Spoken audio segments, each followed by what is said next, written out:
Hello 2009. Believe it or not, another year is done. We're ready to ring in a new one. It seems sometimes like the older you get, the faster they come and go.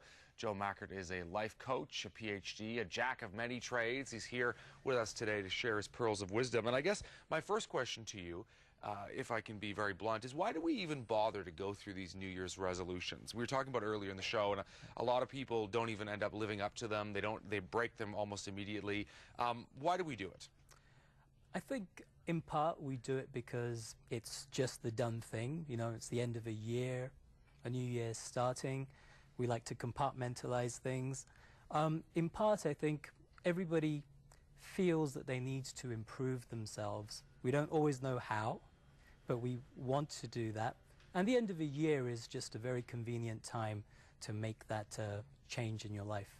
And people often go through things like exercise routines. I'm going to get into better shape. You know, I'm going to burn off the Christmas calories. You know, or they'll deal with stop smoking, for example. These kind of things. Right? These are the traditional ones. Yes, those are all very laudable goals, but they're actually not very specific goals. And I think that's one of the things that stops people from actually achieving what they want, because they make these goals in very abstract terms rather than making something very tenable, something that they can achieve in small steps, that kind of thing. But as a life coach, what do you tell people? You know, because I'm sure this time of the year, we know it can be very hard for people who are alone, people who have unrealistic expectations of things they're trying to live up to or make changes in their life, get into a new exercise routine, whatever it might be.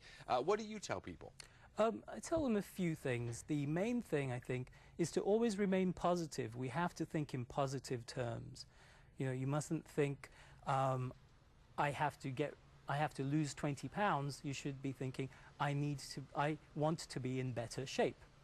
And things will take care of themselves if you program your subconscious to do that. So it's kind of like rewiring your cognitive thinking. Absolutely. It's a reprogramming of the way you look at yourself and the way you want to achieve things. The second thing I tell people is to write down your goals. Just the act of writing down your goals and your resolutions has shown to be 10 times more effective than in achieving them than to just go at it willy-nilly with this idea in your brain.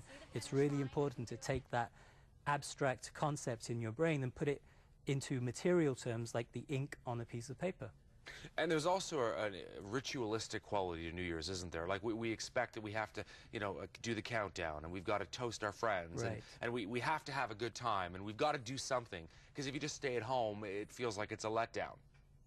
Yeah, that's exactly right. I mean, I'm going to be a father for the first time in 7 weeks, and my wife and I, we're still going to go out tonight and party because it's the done thing. Maybe it's not the best thing for us to do, but we're going to do it anyway. And I think it's good to sometimes have those set times where you know, now is the time to let my hair down and go for it. And some of the things, frankly, that people will be doing tonight are going to be quite opposite to the goals they're setting for the rest of the year.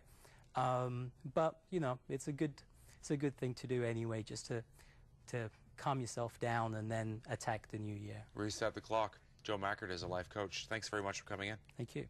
We'll be right back.